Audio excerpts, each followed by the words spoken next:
Hello form Sankranti వచ్చేసింది. దాంతో పాటు మన కోసం 2 మూవీస్‌ని తెచ్చేసింది. ఈరోజు మనం సంక్రాంతికి వస్తున్నాం అండ్ 'గేమ్ చేంజర్' మూవీని రివ్యూ చేద్దాం. ఎందుకంటే ఈ 2 మూవీస్ పక్కపక్కన థియేటర్‌లో ఉన్నాయి. ఇంకా ఫస్ట్ అయితే 'గేమ్ చేంజర్' మూవీ ఉన్నింది. ఫస్ట్ ఈ మూవీకి వెళ్ళాం. ఈ మూవీ గురించి చెప్పాలంటే అంతా బాగుంది. ఒక స్టోరీ తప్ప. ఇంకా సంక్రాంతి వస్తున్నాము. అది వచ్చేసి ఈవినింగ్ ఉంది. అందుకని అంత లోపల మాల్ తిరిగేసి వద్దామని వెళ్ళాం. అక్కడే స్నాక్స్ తీసుకొని ఇంకా వెళ్ళిపోయాం నా మూవీకి.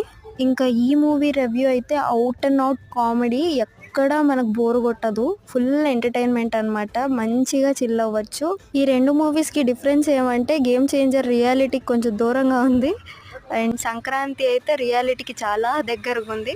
ఈ రెండిట్లో సంక్రాంతి నాకు వర్త్ అనిపించింది. So I love Sankranti. మీకు ఈ సంక్రాంతికి ఏ మూవీ నచ్చిందో కామెంట్ చేయండి.